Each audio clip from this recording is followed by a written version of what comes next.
Bienvenue dans cette nouvelle édition de votre JT. En septembre au Plessis, il se passe toujours beaucoup de choses. Nous avons choisi de vous proposer un retour sur la 3e édition du Plessis Auto Rétro. Dans l'agenda, vous retrouverez les événements à venir. Mais avant tout, nous avons fait le point sur la situation de la communauté Emmaüs après le terrible incendie de cet été. Le soir du 24 août dernier, un incendie important a touché la communauté Emmaüs du Plessis-Trévise. Une quarantaine de compagnes et compagnons vivent ici. Heureusement, aucun n'a été blessé.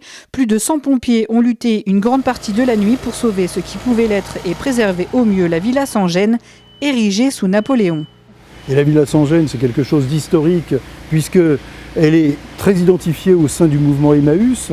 C'est la première communauté de femmes qui a été ouverte par l'abbé Pierre en 1954. On s'est remis au travail aussi vite qu'on a pu le faire. Ça a été une remise en fonction des compagnes, des compagnons, réouvrir aux dons, réouvrir au public pour pouvoir 2 jours par semaine, le mercredi et le samedi, reprendre une activité tendant vers la normale. La vie reprend son cours doucement, les restes de l'incendie ont été déblayés, les bâtiments sont nettoyés. Cet épisode douloureux a profondément marqué les compagnes et compagnons qui vivent et travaillent ici. Oui, ça nous a choqués, parce que c'est ici qui est notre vie. C'est ici qu'on travaille, c'est ici qu'on dort, c'est ici qu'on mange, c'est ici qu'on fait tout. Au fait, c'est ici qu'est notre famille. Bon, maintenant ça va, le moral est haut. Aujourd'hui ça va, parce qu'on a repris, depuis un certain temps, on a repris un peu. On a commencé à travailler, maintenant on espère. Tout ce qui était les vélos qui étaient prévus pour la grande vente, ils ont flambé. Donc, c'est pas les vélos qui ont flambé, c'est l'Algeco où ils étaient abrités. Donc tout ce qui était à l'intérieur a été détruit. Tout ce qui était vaisselle, tout ce qui était jouets, ça a été détruit. Les meubles qui étaient à l'extérieur, ça a été détruit. Enfin, ils n'ont pas été détruits, ils ont brûlé. Bon, enfin, voilà, c'est un peu pareil. Et puis voilà, non, et puis en plus, nous, ce qui va nous manquer, c'est de l'espace, quoi. Parce que nous, on avait quand même nos habitudes, on avait un rythme de fonctionnement assez facile, tandis que là, tu vois, tout est sous bâche,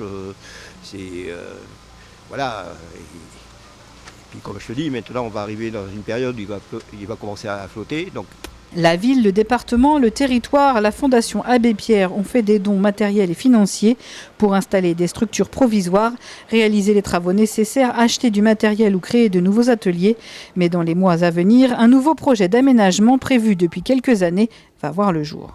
L'idée, c'est qu'il y a un lieu d'accueil des dons et que ces dons ils puissent tourner autour de la communauté, comme vous voyez. Donc ça veut dire qu'il y aura en fait une circulation tout autour de la communauté, où les gens mettront leurs dons. Après, les compagnes et compagnons mettront dans chaque casier ou chaque atelier les dons. Puisqu'en fait, l'idée de la communauté aujourd'hui, c'est une communauté qui va être ouverte avec des petites boutiques. Cette fameuse Villa Sans-Gêne, où il y a encore du boulot à faire, bien sûr, que vous avez vu qu'elle a été quand même bien touchée et que ça va prendre un certain temps à refaire cette villa. Mais en fait, le centre, la Villa Sans-Gêne, et tout autour, il y aura un certain nombre de boutiques qui vont être la librairie, les bijoux, la mercerie, le vente de linge ancien, etc. La vie continue, grâce également à la générosité d'Anonyme et des autres communautés. Au quotidien, les compagnes et compagnons et la centaine de bénévoles sont à pied d'œuvre. Aujourd'hui, l'objectif important, c'est la grande vente du 5 octobre prochain. Pour sa 3e édition, le Plessis Auto Rétro a accueilli près de 115 voitures de collection. Il faut les placer en fonction de la taille ou de la marque. Dès 9h, un mini embouteillage se forme. Ce rendez-vous commence à être reconnu. J'ai quand même des clubs comme les Chevronnés, donc Citroën, qui participent. J'ai Ozoir en ancienne qui participe, Vincennes en ancienne qui participe. Bon, ça commence à se connaître. Et les gens, souvent, ceux qui sont là depuis le début, aiment bien venir au Plessis, le cadre et tout, cadre champêtre surtout. Cette édition est un peu spéciale. Cette année, c'est les 100 ans de Citroën.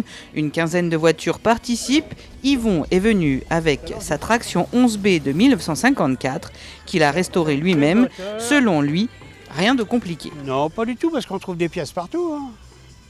On trouve de la pièce partout, sauf en tôlerie. La tôlerie, bien sûr, il n'y a plus de tôlier formeur, donc pour faire une aile comme ça, C'est pas possible, quoi. Sébastien, lui, est venu présenter Ma Biche, une méhari de 1981 qu'il a aménagée façon gendarme de Saint-Tropez. Bande-son et accessoires ne laissent personne indifférent. C'est une passion, un plaisir, un hobby.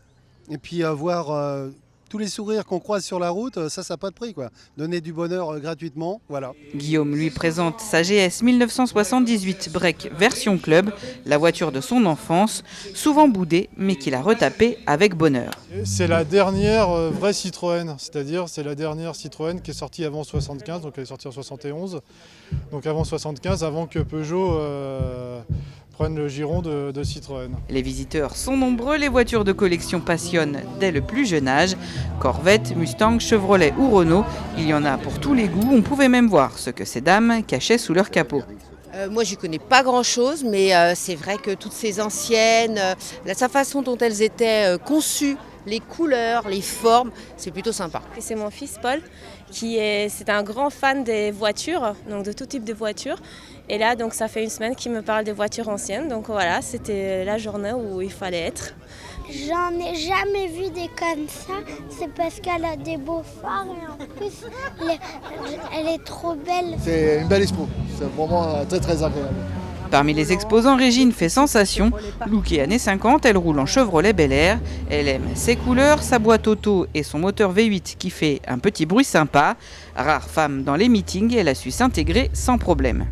Au début, il ne me parle pas trop parce que voilà, je suis une femme, donc je ne suis pas censée savoir connaître la mécanique, mais en fait je la connais, donc quand je commence à discuter de moteur, après il me discute comme si j'étais un homme. Voilà. Mais on n'est pas nombreuses dans ce cas-là, c'est bien dommage d'ailleurs. Le moment fort de la journée, la balade de 15 km. Les visiteurs pouvaient embarquer auprès des propriétaires et essayer l'un de ces véhicules de collection. Un cortège qui a fait sensation, Régine et sa Chevrolet particulièrement. C'est la plus belle. Merci. Dans les jours qui viennent, au Plessis, à ne pas rater, le 5 octobre, la grande vente Emmaüs. Malgré l'incendie de cet été, tout sera prêt. Venez nombreux pour les soutenir. Le 11 novembre, vous avez rendez-vous place de Verdun à 11h pour célébrer l'armistice qui marque la fin des combats de la Première Guerre mondiale. Le 7 décembre, c'est le salon Arts et Délices à l'Espace Carlier, l'endroit idéal pour trouver de bonnes idées cadeaux pour les fêtes de fin d'année. C'est tout pour cette édition. Rendez-vous au prochain numéro.